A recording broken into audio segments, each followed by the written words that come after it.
Hello and welcome welcome guys, this is Infotech सेस YouTube channel. Guys इस video में आपसे बात करने वाला हूँ इंट्रोडक्शन टू ग्रुप पॉलिसी, यानी ग्रुप पॉलिसी जीपीएम से रिलेटेड या जीपीओ से रिलेटेड मैं आपको कंप्लीट वीडियो यहाँ पे देने वाला हूँ। एमसीएसए की सीरीज़ है यहाँ पे। तो सर्वर 2012 या सर्वर 2016 से रिलेटेड ये कॉन्फ़िगरेशन है, सारी चीज़ें हैं।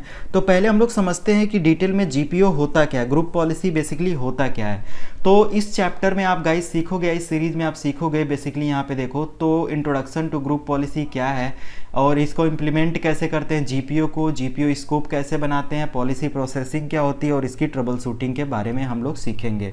गाइज अगर मैं यहाँ पे बात करूँ तो जीपीओ क्या है, configuration management, group policy, benefit क्या है, ग्रुप पॉलिसी का ऑब्जेक्ट क्या होते हैं, स्कोप और बहुत सारी चीज़ें हम लोग सीखेंगे। देखो यार, कोई भी जब आप कॉन्फ़िगरेशन स्टार्ट करते हो ना तो सबसे पहले हमें जानना होता है कि वो है क्या, मतलब वो चीज़ है क्या, उस चीज़ में आप सीखोगे क्या क्या। तो ये सारे कॉन्सेप्ट आप सीखोगे। अगर ये सारी चीज़ें आपको क्लियर है कि आप इस चैप्टर में बेसिकली इस वीडियो में ये सीखोगे तो आपको ये पता चल जाएगा कि बेसिकली आप करने क्या वाले हो इसमें।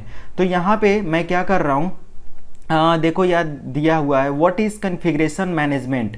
कॉन्फ़िगरेशन मैनेजमेंट क्या होता है, इन सिंपल वर्ड अगर देखो, कॉन्फ़िगरेशन मैनेजमेंट वो मैनेजमेंट होता है जहाँ से आप कोई भी, हम अपने कंप्यूटर, अपने सर्वर, अपने यूज़र, कोई भी एक टास्क, एक सेटिंग से रिलेटेड क्या करते हैं, कॉन्फ़िगरेशन को मैनेज करते हैं। यानी कॉन्फ़िगरेशन को मैनेज करने के लिए हम लोग कॉन्फ़िगरेशन मैनेजमेंट टूल का यूज करते हैं। तो यहाँ पे आप देख सकते हो दिया हुआ है कि कॉन्फ़िगरेशन मैनेजमेंट क्या करता है, एक सेंट्रलाइज्ड अप्रोच है जो कि एक सेंट्रलाइज मैनेज प्रोवाइड करता है। एक जगह से बैठे बैठे आप सारे यूज़र को कंट्रोल करते हो, सर्वर के लैंग्वेज में अगर बात करा जाए तो।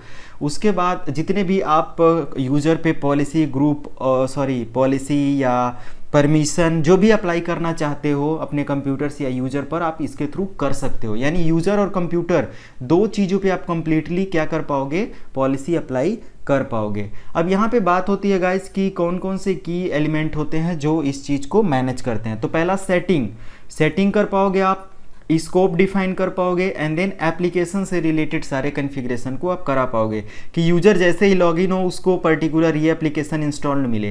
क्या होता है ना, अगर मान लिया आपने कोई कंपनी में काम किया होगा या कोई भी कॉल सेंटर या कहीं पे भी, तो जब भी आप अपनी आईडी से लॉगिन होते हो तो आपको बहुत सारे एप्लीकेशंस क्या मिलते हैं, इंस्टॉल्ड मिलते हैं। या आप जब भी अपनी आईडी लॉगिन करते हो तो वो सारे एप्लीकेशन इंस्टॉल मिलते हैं जो आपको चाहिए। फिर उसी कंप्यूटर पे अगर दूसरा यूज़र लॉगिन होता है तो उसको वो सारे एप्लीकेशन मिलते हैं जो उसको चाहिए। तो यानी कैसे मैनेज हो रहा है, ये सब पॉसिबल है सर्वर के थ्रू। तो सर्वर के थ्रू यही सारी चीज़ें हम लोग मैनेज करना सीखेंगे। अब यहाँ पे अगर ओवरव्यू की मैं बात करूँ ग्रुप पॉलिसी के, तो the most granular component of group policy is known as policy and define a specific configuration changes। कि हम लोग ग्रुप पॉलिसी के थ्रू क्या करते हैं, डिफाइन करते हैं कि क्या पॉलिसी हमें अप्लाई करना है, क्या चेंजेज करना है, जो कि बाय डिफ़ॉल्ट पॉलिसी है अगर, तो उसमें क्या आप अपनी तरफ से पॉलिसी सर्वर के थ्रू यूजर्स एंड कंप्यूटर्स पे ऐड करना चाहते हो। उसके बाद दिया most policy setting can have states. 3 state होते हैं जो कि नॉट कॉन्फ़िगर्ड। जब भी आप ग्रुप पॉलिसी कॉन्फ़िगर करते हो या अप्लाई करते हो तो 3 आपको सेटिंग मिलती है, जिसमें पहली सेटिंग होती है गाइज आपका नॉट कॉन्फ़िगर्ड, दूसरा होता है आपका इनेबल्ड, तीसरा होता है डिसेबल। नॉट कॉन्फ़िगर मतलब कुछ नहीं कॉन्फ़िगर है, अगर आपने कुछ कॉन्फ़िगर किया तो वो इनेबल दिखाएगा। अगर आप कुछ उसमें से कॉन्फ़िगर कर चुके हो, उसको डिसेबल करना चाहते हो तो यहाँ से डिसेबल कर सकते हो। तो ये सारी चीज़ें होती हैं और बहुत सारी जो पॉलिसी की सेटिंग है वो कॉम्प्लेक्स होती हैं, जो कि हमें क्या करना होता है, बाय डिफ़ॉल्ट डिसेबल होती हैं और हमें उनको क्या करना पड़ता है, इनेबल करना होता है। बहुत सारी चीज़ें बाय डिफ़ॉल्ट सारी पॉलिसी यार डिसेबल ही होती हैं, डिसेबलिंग मोड में होती हैं। उसके बाद अगर मैं बात करूँ बेनिफिट की, तो बेनिफिट क्या होता है कि देखो यार, GPO are very powerful administrative tool and you can use them to enforce various types of setting to a large number of users and computers. कि अगर मान लिया एक बहुत बड़ी कंपनी है जहाँ पे ये हज़ारों लोग काम कर रहे हैं, अब 1000 लोगों पे एक एक कंप्यूटर पे जाकर कोई भी पॉलिसी अप्लाई करना नहीं पॉसिबल है। तो आप एक सर्वर के थ्रू क्या करोगे, उन सारे यूज़र पे 2 मिनट के अंदर हज़ारों यूज़र पे वो सारी पॉलिसी अप्लाई कर दोगे जो भी उनको अप्लाई करना हो, कि वो ये ना कर पाएँ, ये ना कर पाएँ, ये ना कर पाएँ, जो भी यार। उसके बाद टिपिकली कौन कौन सी पॉलिसीज़ मिलती हैं, अभी मैंने पिछली वीडियो में आपको जीपीओ से रिलेटेड लॉगिन पॉलिसी बताया था कि लोकली लॉगिन कैसे कराते हैं यूज़र को। तो यहाँ पे आप सिक्योरिटी से रिलेटेड पॉलिसी भी मिल जाएगी। डेस्कटॉप के एप्लीकेशन को कैसे आप मैनेज करना चाहते हो वो मिल जाएगा। एप्लीकेशन को अभी मैंने पिछली वीडियो में बताया था कि एक जगह से बैठे बैठे सर्वर के थ्रू आप क्या करोगे, एक पॉलिसी अप्लाई कर सकते हो कि यूज़र को जो भी सॉफ्टवेयर की नीड है वो जैसे ही वो अपनी यूज़र आईडी पासवर्ड से लॉगिन हो तो उसको वो ऑटोमेटिकली सर्वर के थ्रू इंस्टॉल्ड मिले। उसके बाद फोल्डर रिडायरेक्शन आप कॉन्फ़िगर कर सकते हो और नेटवर्क की सेटिंग को भी कंट्रोल कर सकते हो। अगर जीपीओ की बात करूँ गाइज यहाँ पे, तो इस तरीके से कुछ जीपीओ आता है कि आप जब भी जीपीओ अप्लाई करोगे तो यहाँ पे कंप्यूटर की कॉन्फ़िगरेशन, प्रेफरेंसेस, यूज़र कॉन्फ़िगरेशन मिल जाएगा। बेसिकली यहाँ पे दो कॉन्फ़िगरेशन आपको देखने को मिल रही है, एक है कंप्यूटर कॉन्फ़िगरेशन और एक है आपको यूज़र कॉन्फ़िगरेशन। अगर आप कंप्यूटर कॉन्फ़िगरेशन की पॉलिसी को अप्लाई करते हो तो गाइज कंप्यूटर पे वो सारे टास्क को या वो सारी परमिशन या पॉलिसी को अप्लाई कर पाओगे जो भी आप कंप्यूटर पर देना चाहते हो। यूज़र मतलब स्पेसिफिक, अगर एक यूज़र पे आप जैसे मान लिया गाइज, ध्यान से समझिएगा, यहाँ पे मैं कंप्यूटर की पॉलिसी अप्लाई करता हूँ, यहाँ पे यूज़र की पॉलिसी। अगर आपने सर्वर के थ्रू पॉलिसी दिया कि पर्टिकुलर ए नाम के इस कंप्यूटर पर क्या हो कि ये पॉलिसी लगी रहे कि यूज़र लॉगिन करे तो उसको ड्राइव डेटा एक्सेस करने को ना मिले, तो इस कंप्यूटर पे चाहे यहाँ पे अगर यूज़र बहुत सारे हैं, 2 4 6 10 20 100 200 यूज़र हैं, तो मान लिया इसमें से चाहे 1 यूज़र लॉगिन करे इसको भी वही पॉलिसी मिलेगी, 2 यूज़र लॉगिन करे उसको भी, 3 लॉगिन करे उसको भी।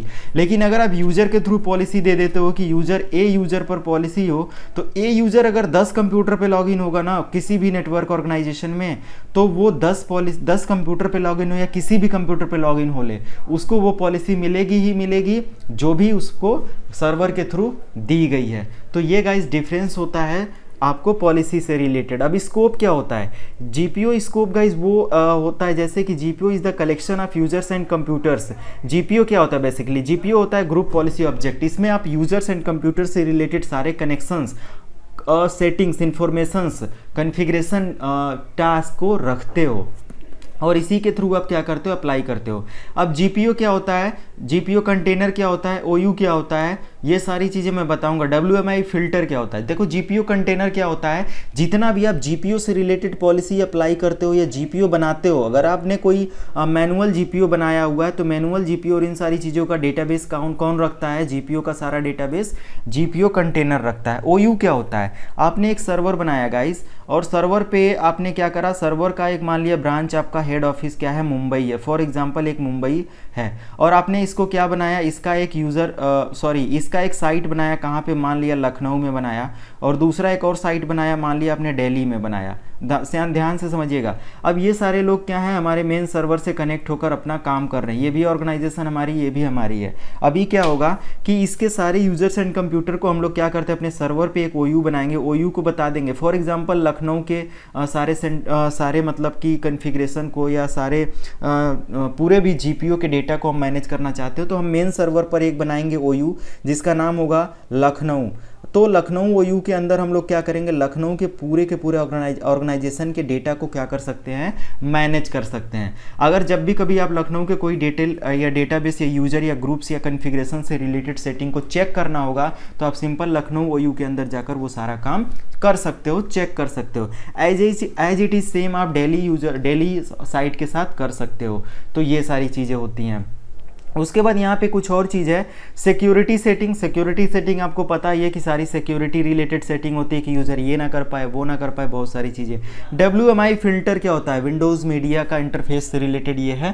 तो गाइज यहाँ पे WMI फिल्टर क्या होता है, बेसिकली कि हम अपने सर्वर पे क्या करते हैं, मान लिया 2008 यूज़ कर रहे हैं तो हम अपने सर्वर से रिलेटेड हार्डवेयर का वैलिडेशन जो कराएंगे यूज़र के साथ, वो किसके थ्रू कराएंगे, WMI फिल्टर के साथ। कि कैसे, जैसे क्या है WMI फिल्टर, में थोड़ा सा एक्सप्लेन कर दूं यहाँ पे। तो देखो यहाँ पे मैं थोड़ा सा बता रहा हूँ आपको, जैसे गाइस ध्यान से समझिएगा। अभी मैं इन सारी चीज़ों को थोड़ा सा हटाता हूँ, जैसे थोड़ी जगह ले लूँ, उसके बाद मैं WMI फिल्टर ध्यान से समझिएगा क्या होता है। तो फॉर एग्जांपल ये सारी चीज़ें हट गई। अब मैं यहाँ पे क्या करता हूँ, पेन ले लेता हूँ और देखो यहाँ पे क्या करना है कि आपने एक सर्वर बनाया, अब सर्वर के थ्रू WMI फ़िल्टर लगा दिया। WMI फ़िल्टर आपने सर्वर पर लगाया, क्या लगाया कि एक आप यहाँ पे बेसिकली हार्डवेयर का वैलिडेशन कराते हो। आपने लगाया कि जो डुअल कोर के पीसी हैं, माने यानी डुअल कोर जो हैं, इन सारे पीसी पर क्या हो, जैसे ही डुअल कोर 1 गीगाहर्ट्ज़ के जो पीसी हैं GHZ और भी, इन पे ऑटोमेटिकली क्या हो कि जो भी हार्डवेयर कॉन्फ़िगरेशन है उनको ऑटोमेटिकली सर्वर के थ्रू पर्टिकुलर एक विंडोज़, सॉरी गाइस ध्यान से समझिएगा, विंडोज़ इंस्टॉल है मान लिया सारे क्लाइंट पे, और आप सर्वर पे क्या करते हो, WMI बनाए कि डुअल कोर के जितने 1 गीगाहर्ट्ज़ के कंप्यूटर्स हैं उन पे जो भी विंडोज 7 पड़ा हुआ है उस पे क्या हो, अगर 32 बिट का है तो 32 बिट के जितने भी कंप्यूटर हैं इस कन्फिग्रेशन के साथ, हार्डवेयर के साथ, उन पे ऑटोमेटिकली गूगल क्रोम इंस्टॉल हो जाए। तो जैसे ही वो लोग उस कंप्यूटर पे लॉगिन करेंगे अपने यूज़र ID के साथ, वो ऑटोमेटिकली क्या होगा, सारे WMI फ़िल्टर पे जो भी सेटिंग्स लगाई गई होगी वो अप्लाई हो जाएगी। तो इस तरीके से करते हैं जो भी 32 बिट के होंगे। 64 बिट पे WMI फ़िल्टर नहीं अप्लाई होगा इस कंडीशन में। अगर 64 बिट के कॉन्फ़िगरेशन हार्डवेयर पे आप अप्लाई करते हो तो 64 बिट के सारे कंप्यूटर्स पे वो चीज़ अप्लाई हो जाएगी।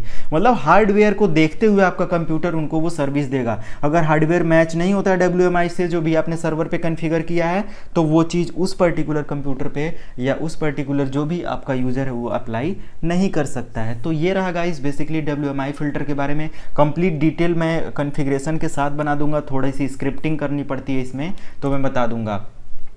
और गाइज यहाँ पे बहुत सारी चीज़ें, अब मैं यहाँ पे ज़्यादा डिस्कस नहीं करूँगा थियरी के बारे में। बेसिकली ओवरऑल आपने देख लिया होगा, GPMC group policy management console होता है जहाँ से ग्रुप पॉलिसी को आप क्या करते हो, कॉन्फ़िगर करते हो, नया GPO बना सकते हो, GPO को डिलीट कर सकते हो, GPO का बैकअप ले सकते हो, बहुत सारी चीज़ें। तो ये सारा क्या है, ये प्रैक्टिकल पार्ट है। अब देखो डोमेन बेस्ड GPO होता है, GPO का स्टोरेज क्या होता है, स्टार्टर GPO क्या होता है, ये सारी चीज़ें हम लोग प्रैक्टिकल पार्ट में देखेंगे गाइज। तो यहाँ पे देख सकते हो ना, GPO आप बना सकते हो कहाँ से जाकर, ग्रुप पॉलिसी मैनेजमेंट की सेटिंग में जाकर आप पूरा का पूरा GPO क्या कर सकते हो, बना सकते हो। तो ये रहा गाइज GPO से रिलेटेड कुछ सेटिंग और सारी चीज़ें। उसके बाद आप यहाँ से देख सकते हो कि GPO पे क्या क्या काम हो रहा है, बहुत सारी चीज़ें जो कि मैं आगे आपको बताऊँगा। अब GPO बेसिकली यहाँ पे 2 तरीके से अप्लाई किया गया है। अब GPO पॉलिसी का जो कंटेनर है और टेम्पलेट है, ये दोनों होता क्या है ये मैं आपसे अगली वीडियो में डिस्कस करूंगा, क्योंकि काफ़ी लंबी वीडियो हो जाएगी। बेसिकली GPO का ओवरव्यू आपने समझ लिया होगा। अगर वीडियो पसंद आया तो गाइस लाइक करिएगा, अगर नए हैं तो सब्सक्राइब करिएगा, क्योंकि ऐसे ही आपको पूरी की पूरी सीरीज, हर एक टेक्नोलॉजी, हर एक चीज़ों के बारे में मैं आपको बताने की कोशिश करता हूँ। तो गाइज अगर वीडियो पसंद आए तो लाइक, सब्सक्राइब और शेयर करना मत भूलिएगा। गाइज मिलते हैं नेक्स्ट वीडियो में। Thank you and good bye.